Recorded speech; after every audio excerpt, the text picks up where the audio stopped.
Welcome to Get Out Go, I'm Christoph. Today I'm setting off on a 2 weeks trip up to the very north of South Africa. I'm here at Serendipity Eco Trails, my first stop. I'll be staying at 5 camps: Serendipity, Blauberg Nature Reserve, Ratho Bush Camp, Mogar Camp in Mapungubwe National Park, as well as Mapeso Nature Reserve. I'll obviously do a campsite review of each as well.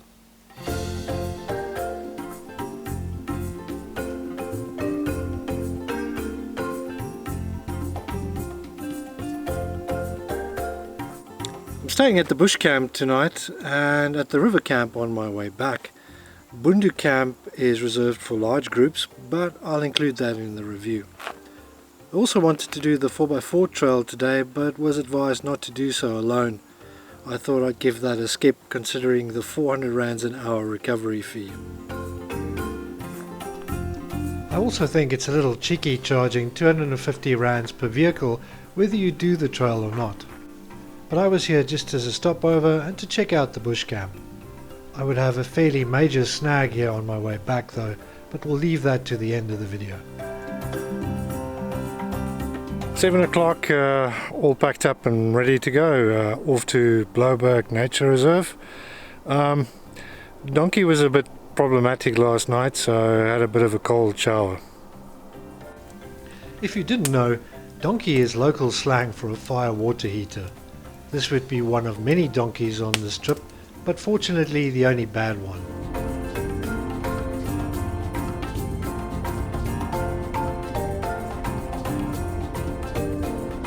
So 3.5 hours later and I'm at Blauberg Nature Reserve. It could have been half an hour quicker if Google Maps didn't send me on a wild goose chase.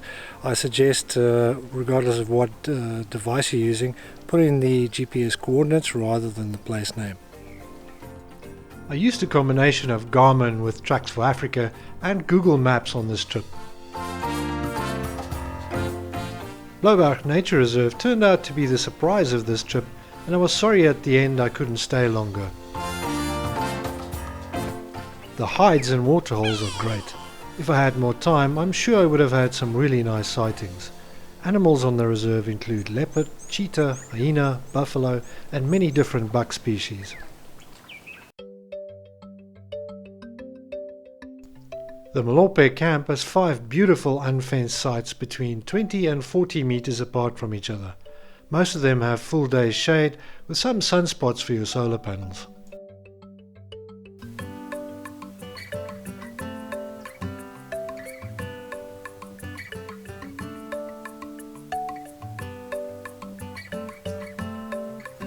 The atmosphere at this camp is simply awesome.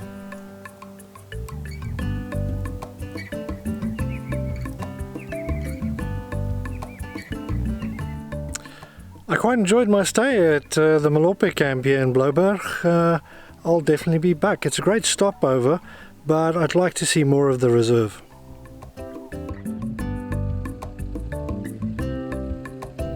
My next stopover is Ratho Bush Camp in the Mapungubwe area. It's about 2 hours drive from Blauberg.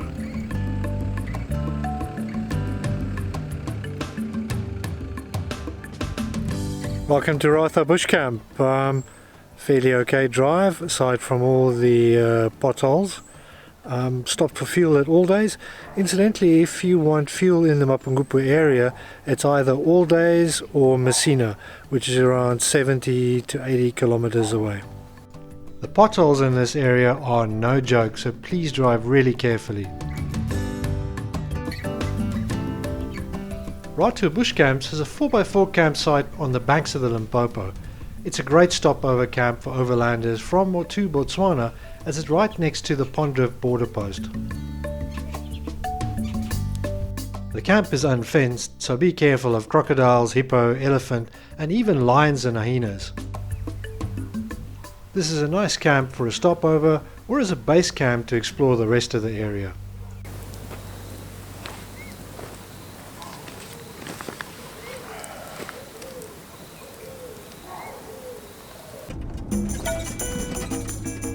It was now time to head over to my main destination though, Mapungubwe National Park. Welcome to Mogar camp in Mapungubwe. A fairly easy drive here from Ratho. I had quite the eventful evening last night though. From about 6-7 o'clock elephants started coming in right into the camp and stayed and foraged pretty much the whole evening. About 4 o'clock this morning I was awoken by hyenas and lions having a go at each other not far from camp as well. So Ratho, really a bush camp. Managed to get quite a nice campsite, so I'm going to settle in and this afternoon go for my first game drive. If you're expecting a large number of game like Kruger National Park, you're going to be disappointed. That isn't to say you won't find other wildlife, especially in and around camp. On that subject, there are a real brazen bunch of monkeys and baboons in Mogar, so secure your food and garbage at all times. The park is separated in eastern and western parts, with the main one being the eastern side. You can head over there from Mogar either via dirt road if you have a high clearance vehicle, or back on the main tar road.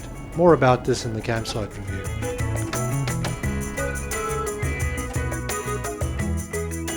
The main park is in stark contrast to the green Nyala forests of Mogar, with large rock formations and many baobabs.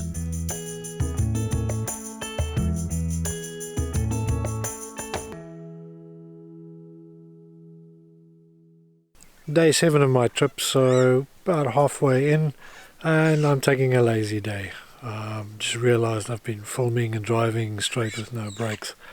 Haven't seen too much wildlife, but that's Mapungubwe. The scenery is quite beautiful, so that sort of makes up for that. Camping's been nice, got a nice campsite, but I've picked up some noisy neighbours, unfortunately. One of those things. More on that in the campsite review, but at least I only had this problem for one evening. Near Mogar there are a few very nice tracks to explore this side of the park. You do need a high clearance vehicle for some of these. The Malutra High provides stunning bird watching as well as occasional game coming down to drink.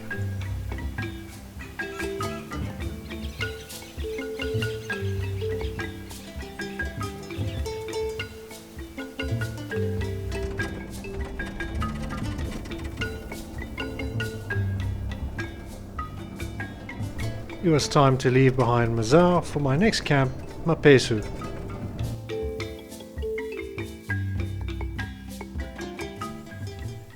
Welcome to Mapeso Private Nature Reserve. About 40 minutes drive from Mogar, so not a lot. Really nice looking campsite, I must say. It even has Wi-Fi. Definitely my first bush camp with Wi-Fi. One little snag that I didn't know, you're not allowed to drive here yourself though. So I'm going to have to go on guided game drives. Disappointing as that might have been, the campsite itself made up for that in spades. There are 3 open campsites for overlanders such as myself, or a number of tented stands. More of this in the review.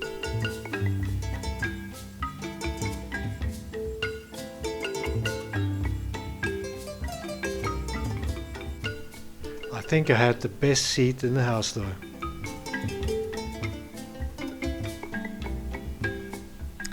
Day 2 at Mapeso. I had a really good evening. I must say it's a privilege camping underneath a baobab again. Really nice camp. We were without power for most of the evening. Luckily I have my own power source. Going on a game drive this afternoon, see if I can finally find some wildlife. I'm still a little bit disappointed that you can't drive here yourself. Yeah.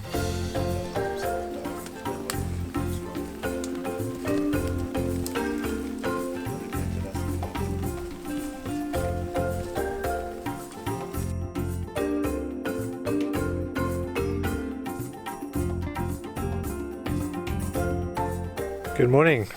A little chilly this morning, but being the 4th of June, I suppose it is officially winter. Had my guided game drive yesterday afternoon into the evening. Was okay, but we only saw buffalo, so is it worth around 400 rands? I don't know, I'll let you decide for yourself. Last day at Mapeso, so I'm taking it fairly easy. Back to Serendipity again tomorrow, and then back home. The evenings at Mapeso are especially great. with the fire pit in the sand in front of you, hyenas and jackals calling in the distance, and other small touches like little lights guiding you around camp, all of which you can switch off completely as well for some spectacular stargazing.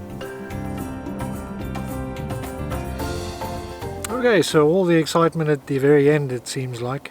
I'm here unexpectedly at Nile River Bush Camp.